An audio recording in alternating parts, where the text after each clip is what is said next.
ایمان پلورونکي دویمه برخه.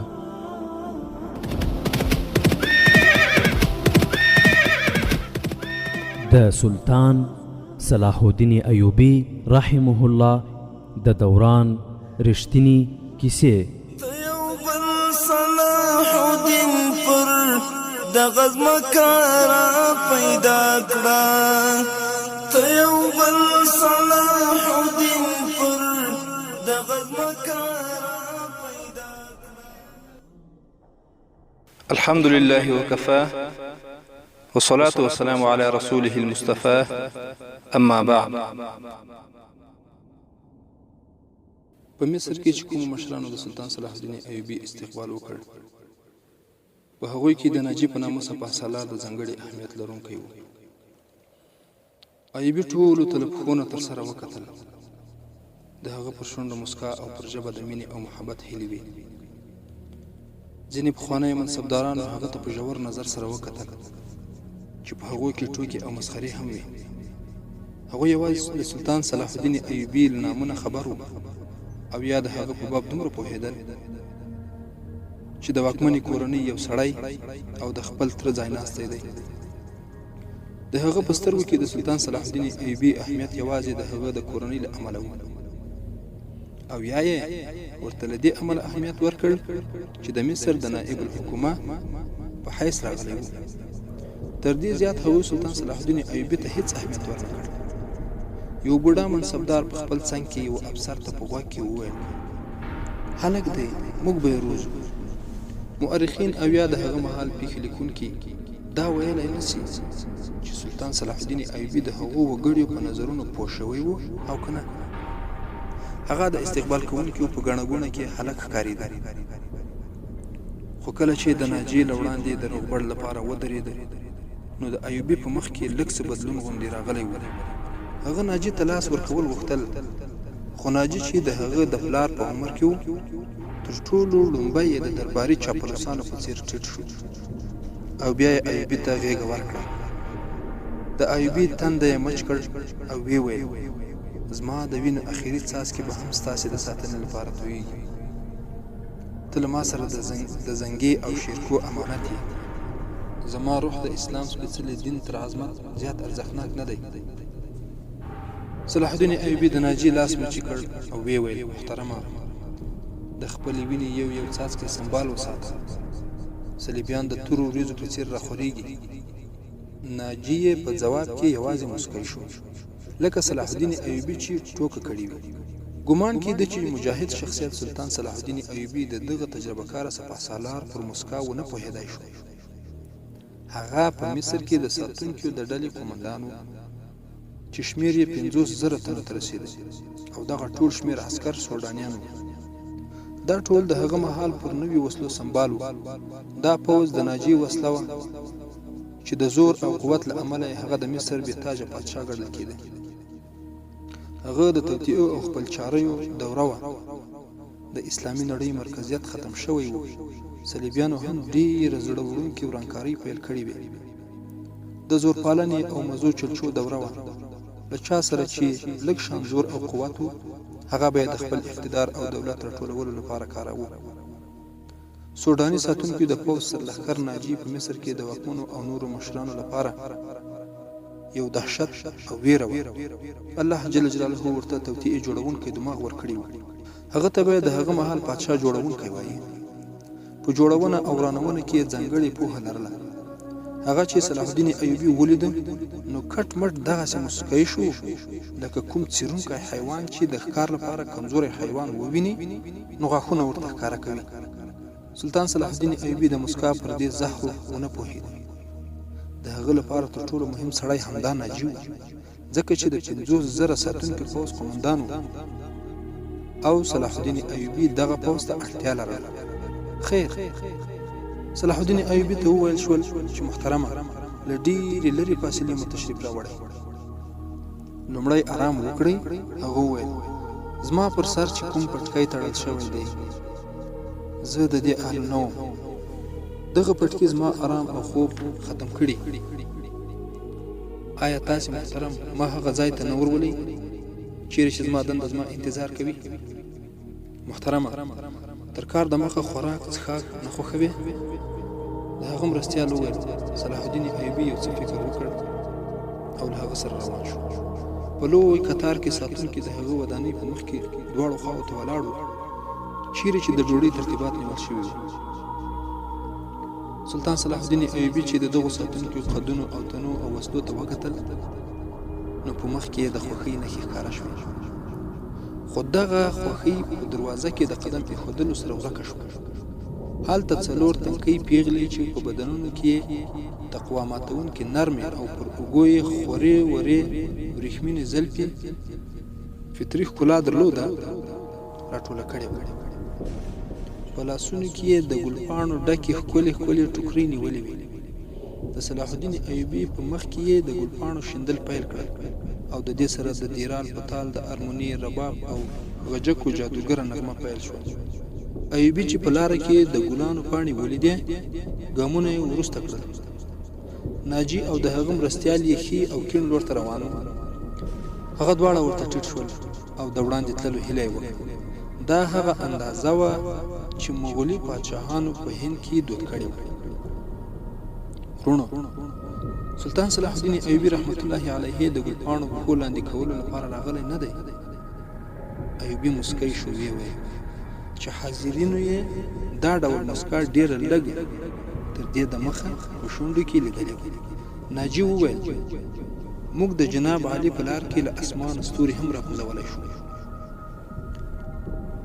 صلاح الدین ایوبي رحمت الله علیه وویل که زما په لاره کې څه غوړول غواړئ نو هغه یو څیز دی چې زما زړه خوشحالوي.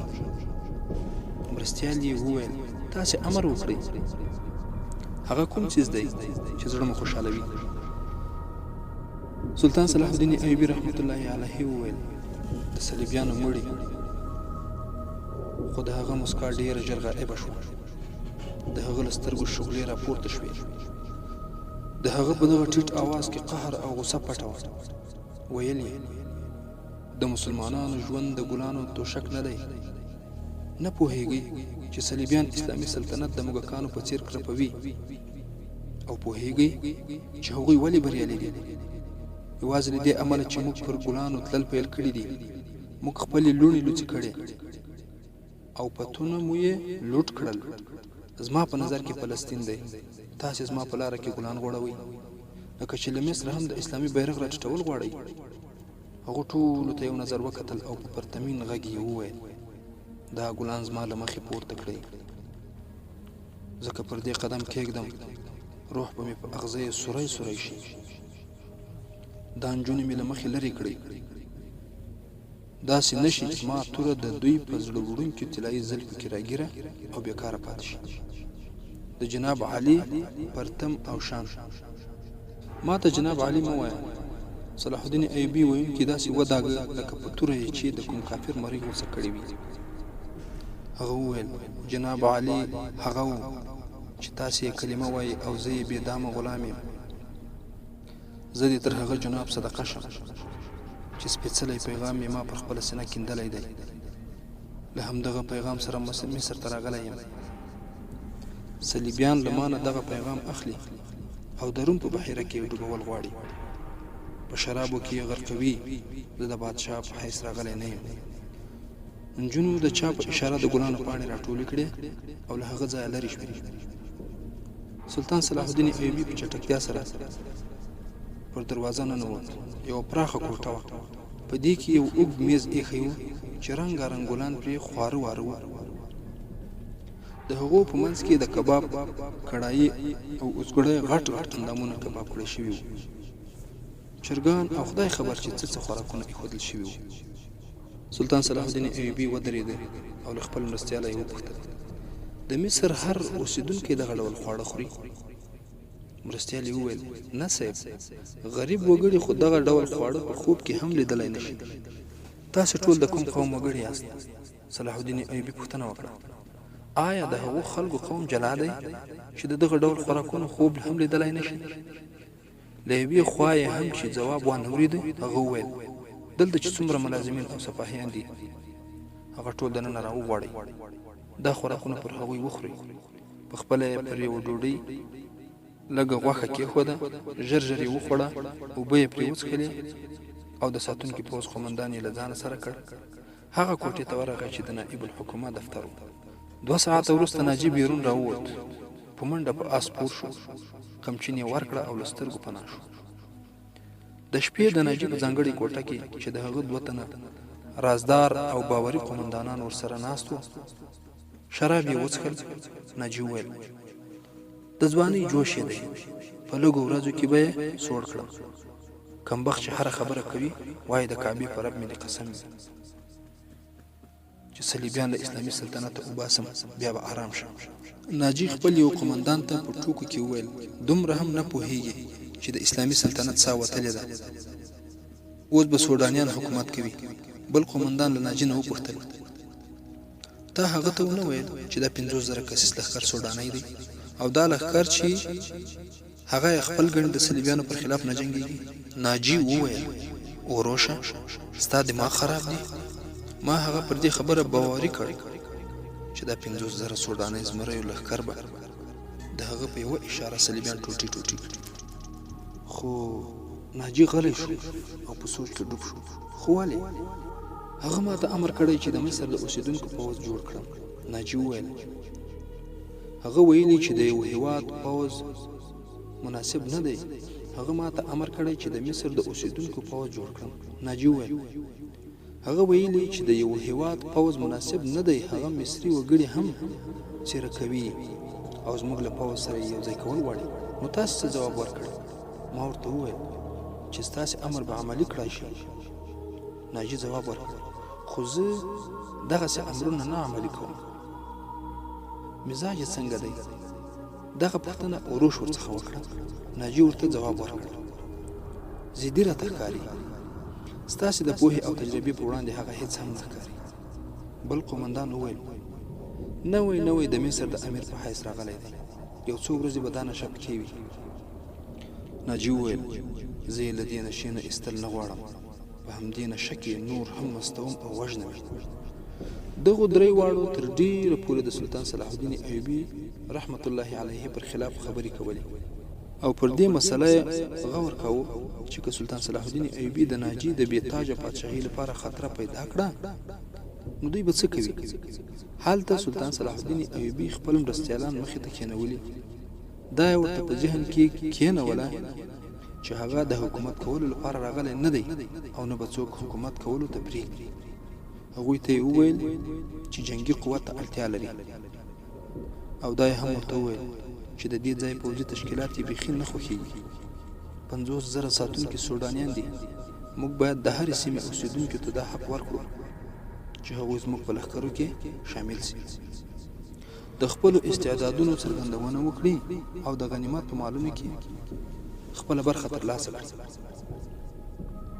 د دې ځای د خلکو د ژوندانه سطح هم په دې ډول لوړېدای شي. ما ناجي ته ویلي دي چې عمومي څیره کول دې پیل کړي. یو ناظم وویل هغه به ستاسې دا امر عملي کړي؟ هغه به زما له امر نه سرغړونه وکړي؟ ناظم ځواب ورکړ هغه سرغړونه کولی شي، نظامي چارې هغه ته سپارل شوي دي. هغه د چا لارښوونې ته غوږ نه نیسي، خپله مني او کوي. سلطان صلاح الدین ایوبي غلی شو لکه پر هغه یې چې هیڅ اغېز کړی نه وي. هغه ټول رخصت کړل، یوازې علي بن سفیان یې له ځانه سره پرېښود. علي بن سفیان د اطلاعاتو او ځوابي اطلاعاتو پوه و. صلاح الدین ایوبي له ځانه سره له بغداد راوستی و. هغه د پاخه عمر سړی و، په اداکارۍ، وړ ژبیتوب او لباس بدلولو کې مهارت لري. په جنګونو کې جاسوسي هم کړې وه او جاسوسان یې نیولي هم وو. د هغه خپله ډله وه چې له اسمانه یې ستوري راکوزولی شول. سلطان صلاح الدین ایوبي د جاسوسۍ پر اهمیت پوه، پر فني پوهه سربیره. په علي بن سفیان کې هماغه جذبه وه چې په سلطان صلاح الدین ایوبي کې وه. علي تا واورېدل؟ صلاح الدین ایوبي وویل دې خلکو وویل چې ناجي د چا امر نه مني، خپل سرکارونه کوي. علي ځواب ورکړ هو وا مې اورېدل، که مې د څېرو په پېژندلو کې غلطي کړې نه وي نو زما په نظر خو د ساتونکو د پوځ د اعلی قومندان د ناولي ذهنیت څښتن انسان دی. د ده په باب زه له پخوا نه یو څه پوهېدم. دا پوځ چې زموږ له خزانې نه معاش اخلي په اصل کې د ناجي ځانګړی پوځ دی. ده په حکومتي کړیو کې داسې سازشونه کړي دي چې اداري چوکاټ یې بې حده کمزوری کړی دی. ستاسې دا پرېکړه بیخي پر ځای ده چې په پوځ کې د هرې سیمې وګړي په کار دي. زه به تاسې ته مفصل معلومات راټول کړم. ګمان کوم چې سوډاني پوځ ناجي ته وفادار دی. زموږ نه دی تاسې باید د دغه پوځ نظم او ترتیب بدل کړئ او یا ناجي له کاره ګوښه کړئ. سلطان صلاح الدین ایوبي وویل زه په خپلو صفونو کې دښمن پیدا کول نه غواړم. ناجي کورنی نیالګی دی. دی له کاره ګوښه کول او خپل دښمن ترې جوړول ښه کار نه دی.